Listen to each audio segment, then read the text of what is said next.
On Thursday, we saw the first game of the NFL season with opening night featuring the Buffalo Bills, the Vegas favorites to win the Super Bowl, and defending Super Bowl champion Los Angeles Rams. Now, a game that was tied 10-10 going into halftime. In the second half, especially in the fourth quarter, Buffalo started to run away with this game. Josh Allen looked very much on point, and the Rams looked like they came out a little bit slow. And with football finally being back, a lot of people asked the question, how many people watched this game? Because that's always a good question to ask, especially when the NFL over the past several years has been so quick to push fans away using virtue signaling, using social justice messaging. And we saw headlines like this from Deadline. NFL opening night ratings hold their own despite Buffalo Bills' blowout of LA Rams. Now, again, it was a one-score game going into the fourth quarter. Then absolutely, there's no doubt, Buffalo did run away with it towards the end. So that's always going to affect things like ratings. But what they're saying is this. Perhaps a bigger surprise was the preliminary Nielsen ratings for the game held up nicely compared to last year. More than 21 million viewers watched across NBC, Peacock, and NFL digital properties, the fourth consecutive year topping that overall viewership number. Final numbers will be in on Monday. Now, of course, they neglect to tell you what it was last year. Right? They don't tell us that here in this article. They just say, hey, it held up nice compared to last year. And more than 21 million people watched it.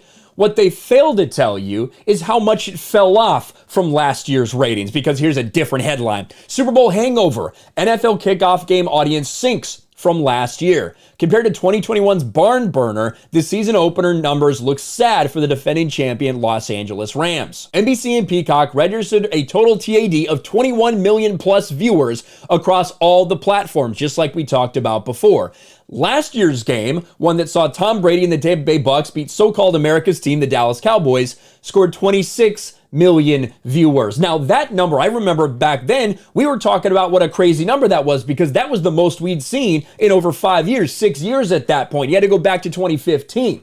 That's what we saw from last year's ratings. So although some people are trying to spin it to be, oh, it held up pretty well considering it was a blowout, 5 million people is a pretty big number when you're talking about 26 million people overall. This is a ratings fall of about 20% for the NFL. The same NFL who again decided to play the Black National Anthem before this, who again tried to make some virtue signal about unity before playing a song that has nothing to do with unity, everything to do with being separate before you play the actual national anthem. So I don't know what the NFL thinks about this. Obviously, NFL ratings, they are always going to be king because that's what the NFL is. The NFL is the ratings king. And you certainly have to factor in this matchup as well. Obviously, Tom Brady against the Cowboys, that might be a more appealing matchup than the Los Angeles Rams versus the Buffalo Bills, but you also have to factor in the Bills are the betting favorite, the odds-on favorite to win the Super Bowl. So you have to think about all this stuff. But when you compare it to what we saw last year already, NFL looks to be off to a slow start. I know there's a lot of people who just want the NFL back again, who just want sports to be sports again and so they can enjoy their football.